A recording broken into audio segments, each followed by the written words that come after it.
Welcome back, college football fans, to the Touchdown Black and Gold vlog. This is my reaction and recap to yesterday's meeting between Iowa and Iowa State in this year's edition of the Cy-Hawk Trophy game. Iowa traveled to number 16 Iowa State.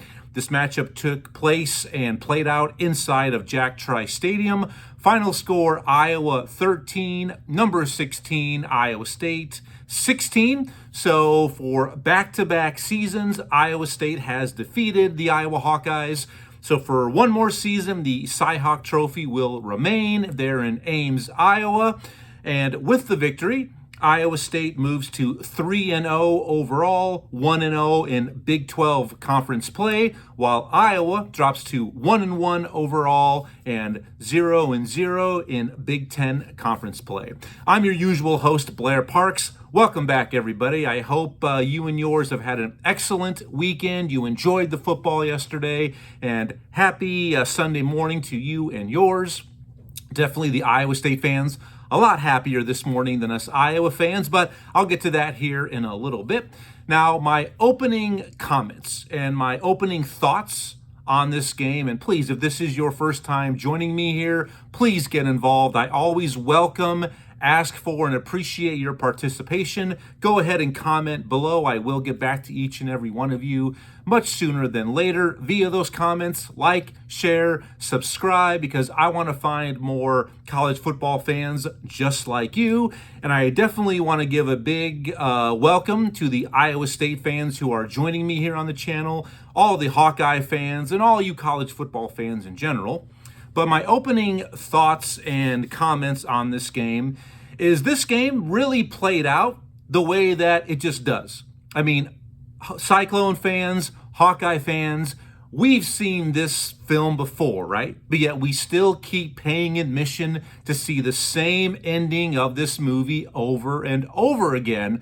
But what is a little bit disturbing to me and what I'm seeing as a Hawkeye fan is it seems like Iowa State under Coach Matt Campbell is now consistently finding a way to out Iowa itself, especially in this matchup. I mean, we knew it wasn't going to be a 21-point blowout. We knew it wasn't going to be 55-52 at the end of regulation. It's just not how these games play out, all right? It really is that give and take, push and pull factor.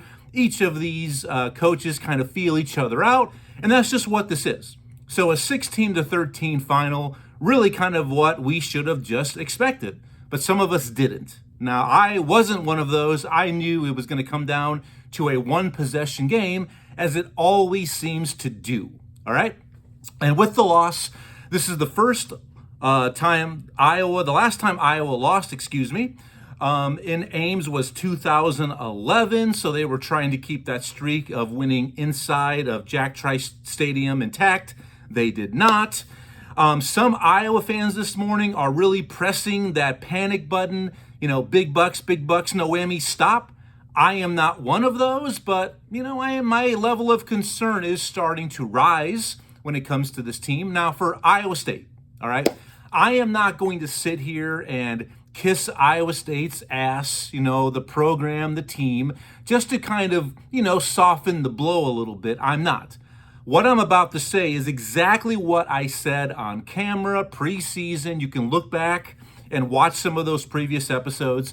Bottom line, this Iowa State team, they're really, really good. All right, they just are, okay? Coming into the game, we knew they were a better team, and they end up being the better team, and they are the better team, all right? Iowa just is not. Iowa State absolutely is a legitimate college football playoff contender. They are. Iowa is not at this point. I mean, via their schedule, they're going to have the opportunities, will the Hawkeyes, to kind of get into that conversation and maybe in that situation. But I predicted them to go 8-4. Right now, I don't see any reason to think it could be 9 wins or more. I think it could be the opposite end of that spectrum, maybe more like 7 or 6 wins at this point. So Iowa's got a lot of work to do. Iowa State, I'm telling you, I mean, they are legitimate, all right? And hey, this guy said so.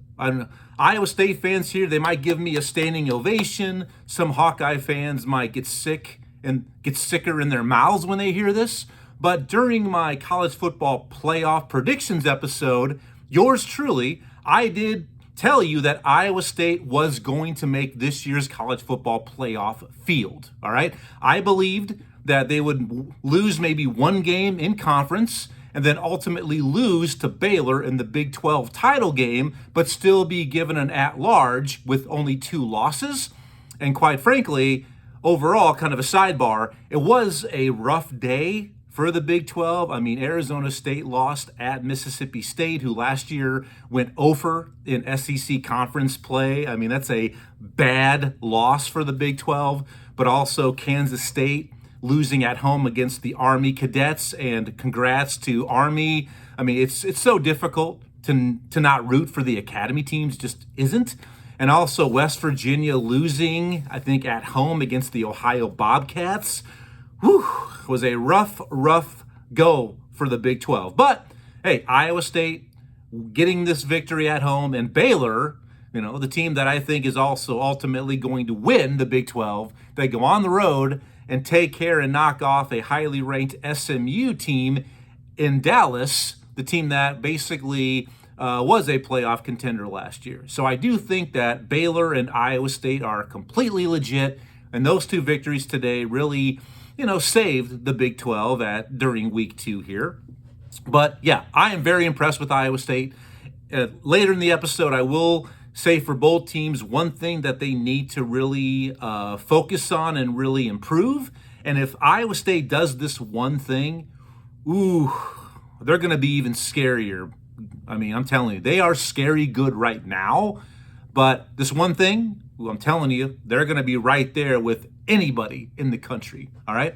And anyone who tells you that Iowa State is not legit, they don't know what they're talking about. To me, when you look at their overall resume, they're 3-0, okay? But I think they have the best resume of anybody in the country. They do.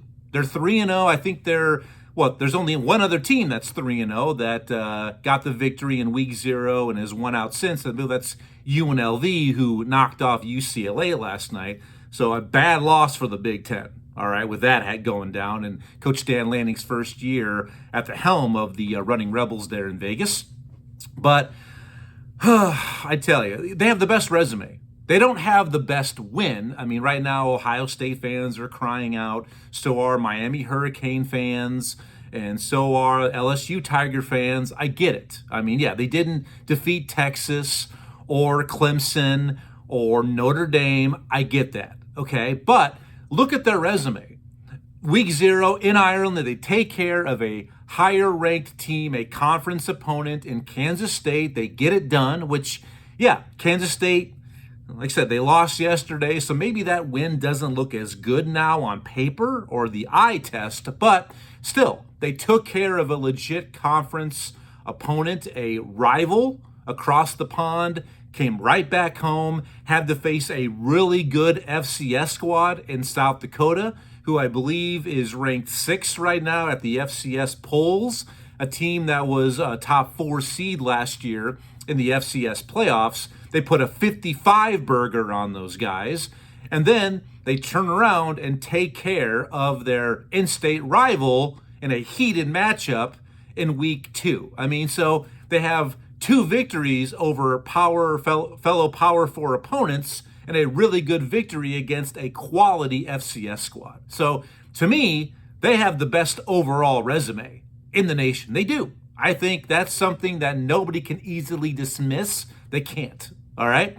The only other team I think that maybe can say, what about us, is South Florida. Surprisingly, the only team that's knocked off 2 ranked opponents. They absolutely dismantled Boise State, the darling of the group of 6, week 1, and yesterday traveled on the road to the swamp in Gainesville and knocked off Big Brother, the Florida Gators, at home. So yeah, South Florida can maybe say, what about us? We might have the best resume in the country. Just saying. But yeah, Both teams, my final opening comment is both teams each and every year want this game. It's circled. I already shared with you how big of a game it is. I mean, it is the Super Bowl, all right? It's the grand spectacle of sports in the great state of Iowa. But both teams want this victory. And both teams really needed this. And I think ultimately this game was needed more by Iowa State, and they got it. Just because of the whole overall perception that the Big 12 is a one-bid league to the college football playoff, that, hey, this is an extra good data point on their profile to where, hey, they just gathered a additional bullet in a gunfight, all right? Now maybe they've got 4 bullets in their 6-shooter compared to 3 of teams who maybe don't have this good of a quality non-con win when push comes to shove. So I do think Iowa State needed this game more. All right, so let's go ahead and break down this game. And I've got a lot to say. I'm going to go ahead and start off with my 3 stars. And I do this for both teams. I'm going to start off with our opponents today. Iowa State, Rocco Becht, the guy's a gamer. He's a winner. He knows how to get it done. He rises to the top. The cream always rises to the top, right? And I believe now, going back to last year, they are now 7-1 in one-score games because of this victory today and the opening game in week 0 against Kansas State, a 3-point victory as well. So when you need a play to be made, this guy just shows up, he balls out, he does his thing. The guy continues to be, seriously, I think this ultimately, the way he's projecting right now, Iowa State fans might end up saying eventually at the end of Rocco Becht's career, Brock Purdy who? I think he absolutely has the ability to eclipse everything and anything that Brock Purdy did in a Cyclone uniform. So Rocco Becht, absolutely the star of the game. Also, my second star of the game for Iowa State, you've got to give it to their place kicker. The guy just, he shows up lately. That is Kyle Conradi. He was 3 for 3 kicking field goals today, 1 of 1 extra points, and ultimately the winning play of the game. It was kind of like deja vu last year in Iowa City. He kicked the same exact yardage field goal, a 54-yarder, as the clock ran out last year when Iowa State won 20-19. This year, the exact same thing, a 54-yarder. He nails it. It's true, up right through the uprights with just under 2 minutes to go, and Iowa cannot get in position for the tying field goal. So Kyle Conradi, congratulations to you. And that really has been a huge, huge improvement. The last 5 to 10 years, and Iowa State fans and Iowa fans, we can agree on this. The Iowa State special teams were really a laughing stock. They were a joke.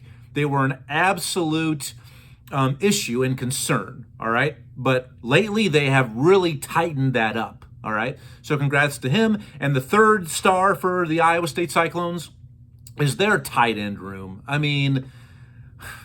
got to say, their tight end unit, it looks much better than Iowa's. Having 2, 3, even 4 tight ends out there at once, and they look and perform, they look the part and perform the part as well. Iowa's tight end room has, like I said, been out Iowa. They are a huge, huge weapons for Iowa State, and they need to keep using them because those guys are completely legit. They're matchup nightmares for any linebackers, and they really came up big in big parts for Iowa State today against Iowa. The 1 touchdown reception, only 1 touchdown on the day for Iowa State, was caught by a tight end, and then the 2 big, huge completions during that ultimate game-winning drive brought in by Iowa State tight ends. Their tight end room, just awesome, all right? Now, for Iowa, a little bit difficult to find 3 stars, okay? It just was. But I do got to start with Drew Stevens. The guy just does what he does. Our place kicker, he was 2 for 2 kicking field goals, 1-for-1 extra points. All right. Overall, I've got to say, the Iowa offensive line, it really was kind of a mixed bag of goodies, but it wasn't really all on them. I mean, they gave up some sacks. Mark Gronowski was under duress, especially on passing situations. What Iowa State, the defense, what did they get here? They tallied 3 sacks and 6 tackles for a loss. But I'm going to go ahead, I'll expand on this in a little bit. But overall, the Iowa offensive line, they've got to get a star for this game. I mean, especially when it comes down to the rushing scheme and the rushing game, when they are run blocking. I mean, they are opening holes, okay? And this is really going to be Iowa's biggest weapon. Unfortunately, again, Iowa fans, we've seen this, that Iowa still continues to struggle with the vertical pass game, getting it down the field, putting the fear into opponents, right? It's going to come down to their running back room, which is deep, and that stud offensive line. And that's what they're going to have to lean on, because Iowa State really just said, you know what, Iowa and Mark Gronowski or whoever you put there in the backfield at QB1, you're going to have to pass to beat us. And even when Iowa State did that, Iowa was able to find some traction running the ball, especially in that second half. All right, so kudos to the Iowa State O-line as far as rushing, the blocking scheme for running the ball. And the third star, and we need to see more growth out of this unit. And this was the unit that really, really concerned me. And I shared this with you, Hawkeye fans, during my Iowa Hawkeye season preview and prediction episode, is this young Iowa linebacker core. I mean, a lot of these guys have been in the program for numerous years, but they just don't have any playing experience or real-time snaps. But I got to say, I mean, Carson Shire basically seemed to be in on every play out there. I mean, I really like what I saw out of this guy out there at linebacker, but you could see that the Iowa linebacker group really has a lot of growth still left to do, and I really expect them to be highly involved and a lot of rotation next week in week 3 when they return back to Iowa City to play the UMass Minutemen. All right, so 3 stars there for Iowa. All right. Now, concerns. All right, I said I'm going to go ahead and tell you the one thing each of these teams, in my mind, need to work on to really improve. And please, once again, thank you for your time, your attention, your support. I appreciate it. What an absolute pleasure it is for me to be here with you weekly to share my love and passion for all things college football with you, my fellow college football brothers and sisters, fanatics. But please get involved, comment below. I can't wait to hear from you. Like, share, rate, subscribe. Please, let's help the channel grow. So the one thing I think Iowa State needs to do to really take their game to the next level, and they are so close to doing this, all right? Once again, this is not a surprise to me, Iowa State winning this game. I said on camera I picked them to win this game today.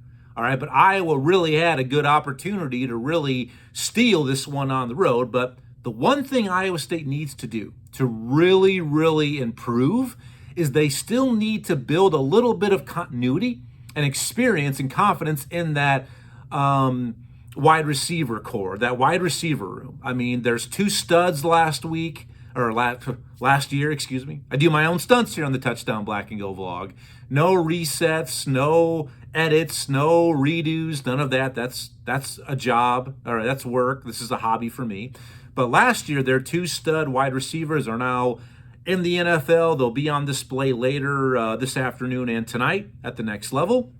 But so they are breaking in some of these wide receivers, working in chemistry, timing with Rocco Becht. They still need to continue to do that. If they can find 2 guys, 2 cats that prove to be legit playmakers, just to be consistent, hey, reliable receivers, maybe not a burner or an absolute playmaker, but just 2 wideouts that they really can say, hey, I trust going to this guy in clutch moments. I think they can stretch the field. If they find 2 wide receivers, I mean, I think I mean, there's no ceiling, I think, on how good this Iowa State team can be. So that's one thing that they need to work on. Now, Iowa, wow. There's a lot of things here. But Mark Gronowski, quarterback for Iowa, week one's performance, totally subpar. It was a huge, huge disappointment, all right? I think the moment was too big for him, not necessarily playing college football, FBS Division I level. I mean, the guy is absolutely talented. I mean, the yards, the accomplishments, everything that he's done at the FCS level, at the best FCS program in South Dakota State for the last probably 3 to 4 years. The guy's talent. He's talented. And talent does travel. It correlates no matter where you go, but sometimes it takes a little bit of time. And week one against Albany, the guy just seemed to be way too jacked up. I mean, dancing in the backfield. His footwork was horrendous. He missed on some wide open throws, okay? I just think being in that environment in front of 70,000 plus people was a little bit much for him. Now, he did look much better yesterday, way more comfortable, okay? But I just think that what's the point of Iowa bringing him in if they're not going to let him do, just let him do Mark Gronowski things? You can tell this guy has a cannon of an arm. It's accurate. It may not be pinpoint accurate. He may not be able to drop it in the breadbasket every time down the field, but when they actually let him throw down the field and when he attempted, hey, basically those balls were at least catchable. I mean, just let him get out there and sling it. And that's exactly what he said earlier this week at a press conference is we're going to go out there, we're going to sling it, we're going to let loose. And at that point, I think Kirk Ferentz probably said, no, that's not what we do here at Iowa. Iowa needs to just let him do what he has done since day one. Open up the playbook. Because right now, this is like Cade McNamara. I don't want to say Deacon Hill quite yet. Maybe Deacon Hill, Spencer Petras 2.0. Iowa continues to handcuff and hamstring their quarterbacks. And this guy can throw, but they're just not letting him do it. And to make it worse, it's not just that, but Iowa fans right now are so up in arms after only 2 games, but what did we hear in the whole offseason? We heard how much better and improved this Iowa wide receiver core was going to be, but hey, through 2 games, we've seen it. Once again, who is going to be able to get open? Who is going to help any quarterback out? I mean, they just aren't performing. I mean, yes, Reese Vanderzee, who might be Iowa's best overall wide receiver, is hurt. Hopefully he gets back sooner than later. But they continue to not do any favors for whoever's QB1. Wide receivers have got to get separation. And then just let Mark Gronowski do his thing. All right? So Iowa needs to open the playbook for him. They do. And also, too, he can't be their best running back on 3rd and 4th and short. I mean, this guy is taking way too many hits. I mean, today, and I said this at the end, post week 1, I said this guy is not going to hold up if he is taking this many hits. And he's not, all right? He's fleet of foot, but he's not as shifty as some other guys that we've seen. Like last year, Brandon Sullivan was definitely a little bit quicker and shiftier. Mark Gronowski can make things happen on the ground. I mean, his stats previously will also back that up. But what did he rushed for 16 attempts? Yeah, 16 rushing attempts for 37 yards.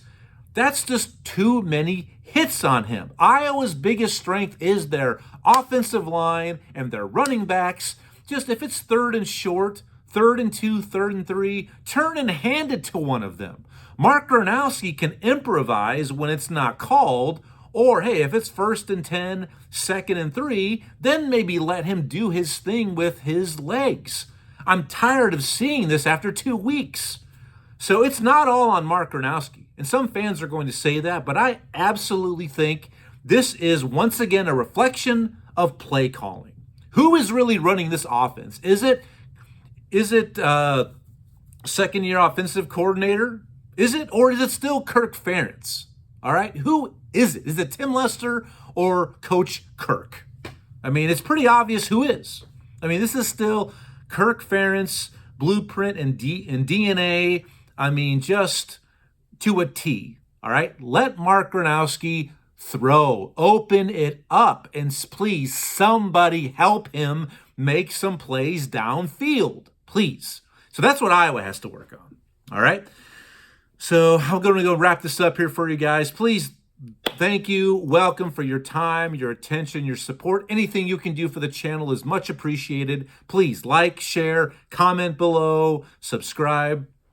But yeah, everything. I mean, it was a great game. I'm not too upset. I'm too old now to get upset and irritated to let an Iowa loss ruin my weekend. I mean, I've been there, done that. All right. Especially when I saw this coming. But still, Iowa had an opportunity. They did.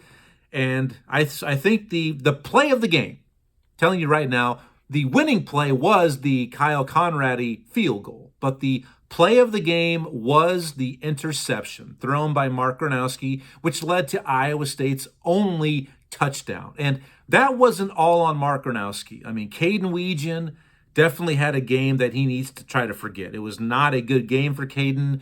That, deep in their own territory, Caden Weegan along the sideline tried to make his cut. He slipped on that natural grass, and the ball was delivered just a little bit late by Mark Gronowski right into the defensive back of Iowa State, setting them up, and they did cash that in for a touchdown. So it wasn't all on Mark Gronowski, all right? So that was the biggest play of the day. It was, all right? And one thing, too, Mark Gronowski does need to work on getting the ball out of his hands a little bit earlier. I mean, Rocco Becht looks in unison. I mean, it's timing, trusting where his guys are going to be. 3-step drop, 1, 2, 3 seconds, boom, out of your hand. Mark Gronowski still is continuing to hold on to it a little bit too long back there. All right? So, good battle. I mean, seriously, it was a pleasure watching. Unfortunately, the black and gold, we were on the wrong end of the scoreboard, but hey, I mean, the better team won, and congratulations to Iowa State. All right. So where do we go from here? Next week, Iowa State travels on the road to take on a Sun Belt team at Arkansas State, the Red Wolves down there in Jonesboro, Arkansas. Iowa returns home to Kinnick Stadium in Iowa City to take on the UMass Minutemen, who are one of the worst, if not the worst, FBS Division I football teams in all the nation. So I expect they get right game for Iowa. And I think Iowa State, they just continue to stay focused and locked in. Shouldn't be much of a challenge from Arkansas State next week. And next week when Iowa does win, which they will, I mean, they could even just tell UMass, we're just going to have 100 rushing attempts. We're not going to have one passing attempt. We're just going to keep it on the ground. Iowa could put up 50 points and win, no problem. So when Iowa does win next week, that it will be a celebration. Kirk Ferentz will then pass Woody Hayes for the most wins in history by a Big Ten college football coach. So congratulations in advance to that. But I mean, it's not going to mean the same as it would have today. I mean, it kind of was almost Hollywood scripted. You had a huge opportunity on the road, a higher ranked team, a better team, win, recapture the Cy-Hawk Trophy, and break the record. So next week that'll happen. So, we'll be there watching that. And the number to remember, I like to always leave you with a number. All right? It's now 10. Iowa has now lost 10 straight games against ranked opponents. Something that we used to be able to hang our hats on that hey, when you play Iowa, you better bring it because they are capable of knocking off ranked opponents, but it's been a while. 10 straight, that's a long losing streak against, a legit better competition. It's got to change. And they're going to have their opportunities throughout the rest of the season. So that's it, guys.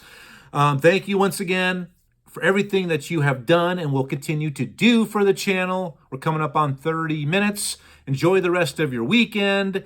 Enjoy the NFL if you're going to be watching that today. I've got a lot of things to do, a lot of things around the house, honeydew. So Until next week or later this week, I will be back probably Tuesday with my week 3 preview and predictions episode. Also kind of put a quick review on week 2. So until then, enjoy the rest of your weekend. Enjoy your upcoming work week, your school week. And until then, as always, go Hawks. And thank you for joining me on the Touchdown Black and Gold vlog. See ya.